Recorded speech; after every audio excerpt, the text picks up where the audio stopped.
Hey, it's Josh with Hardy Brothers Outdoors and Hardy Brothers Product Reviews. We were sent another power station to try out. This one from Evopow, EVOPOW. And it's another 600 watt, except for this one has a patented Dracutum series, which allows it to handle above 600 watts for an extended period of time, such as a hair dryer, curling iron, something like that, that normally would, exceed 600 watts for a period of time. It says that it can handle that. I have not tried it, but we are going to try a hair dryer today on it. We got this before the big cold snap that came through here. I think it was called the Elliott or whatever, the blizzard that came through a couple days ago. We had it charged up just in case. I tried it on our Wi-Fi router and modem, thinking one of the key things we want to have is continued access to communications, because here at the cabin, that's all we have. And we also have gas generators, but we wanted something like this in the house to be able to run a few other appliances, recharge phones and things like that. Keep the big generator for the refrigerators, to run the furnace, things like that. So anyway, we had it charged up. It did take I would say probably a solid 4 hours to charge it the first time, but I was not aware it actually has a dual charging approach where you can charge through the AC outlet, which would plug in right here. You could charge it through a car battery as well, 12 volt, but you can also add a USB-C charger and charge with two charging devices at the same time and get it up to, I think it's about a 2.5 hour full charge. So that's pretty cool. As you can see here, you have your DC in, and you have you can do DC, or I think this is for like if you have solar panels, you can charge from solar panels that would connect in here. You have your AC charger here. You have your LED screen, your two AC plugs, and then you have three USB 3.0s and a USB-C. It has a nice fold-out handle. I like this better than the other one that I have, which has a molded handle, so it makes it easier to store and to stack. On the back, we have a light, which is going to go 3 settings, I believe. 1, 2, 3 to brightest. One more time is off. If I double click it, we get a SOS flash, and then off. So we have had a chance to use it on a few different devices. We've charged some things up. The other day I used it with my powered jigsaw to try it out, and it worked fine. And I've got this hooked up to my electric generator here, so let's just give it a quick try.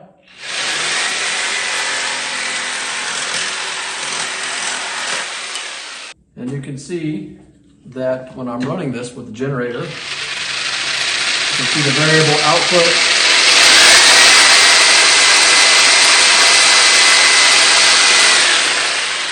It's about 230 watts. So that seems to work pretty good, and hasn't put a dent in the power supply. So I'm not quite sure how long that would run, but I think it'll run quite a while.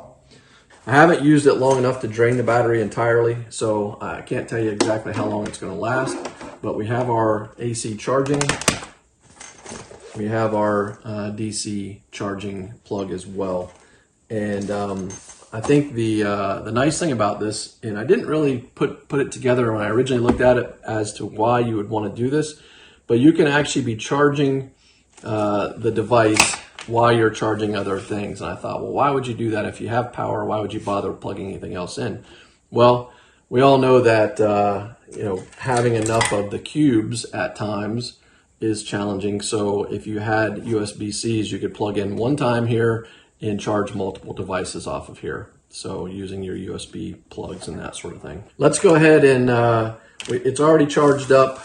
Let's go ahead and try a few things to see how well it works out. So I figure maybe we can use a little more light. Let's go ahead and start with an LED light here. That shouldn't tax it very much. Turn that on. All right, so now we've got a little more light going on in the situation here. I was going to plug in my iPhone, but I'm recording with that right now.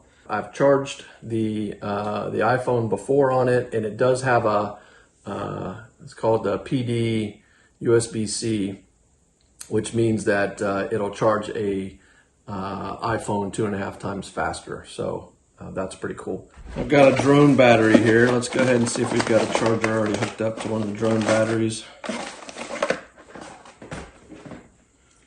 We got a little small drone battery we're going to plug in here.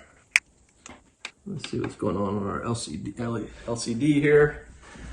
And then for the real test, I'm going to come around here so I can see a little better. But I'm going to plug in our hair dryer. Just going to cover up our LCD here a little bit. But let's try this out. Let's start on low.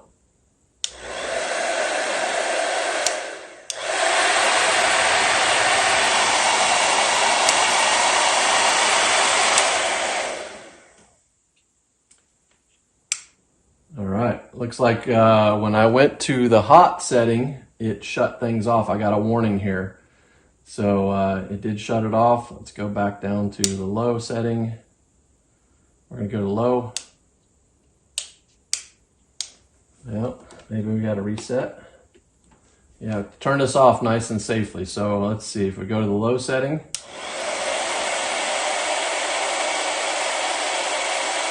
And warm.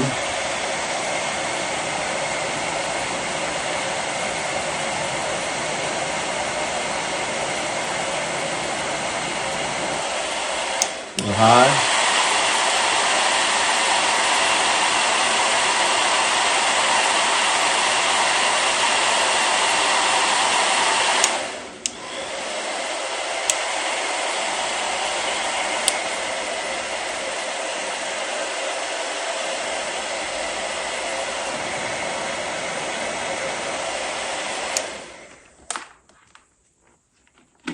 Okay, well, what we found there was on this hair dryer, when we had it on hot in the highest setting, it went into a safety mode and shut off. So that's a good thing. Nothing was damaged. The light went out. You saw everything else turn off. So that was, I think, a good sign of what it can do.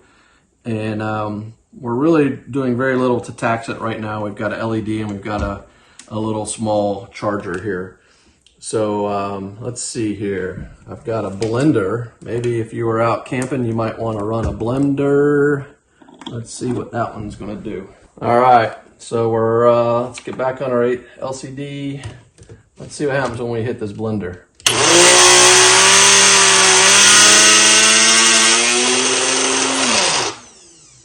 So that went up to 300 watts, and that worked really well. So no problems there. Everything looked to be fine.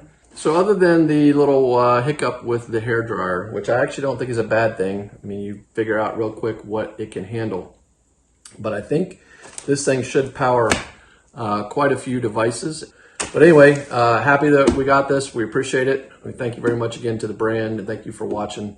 Have a great day, and we'll see you next time.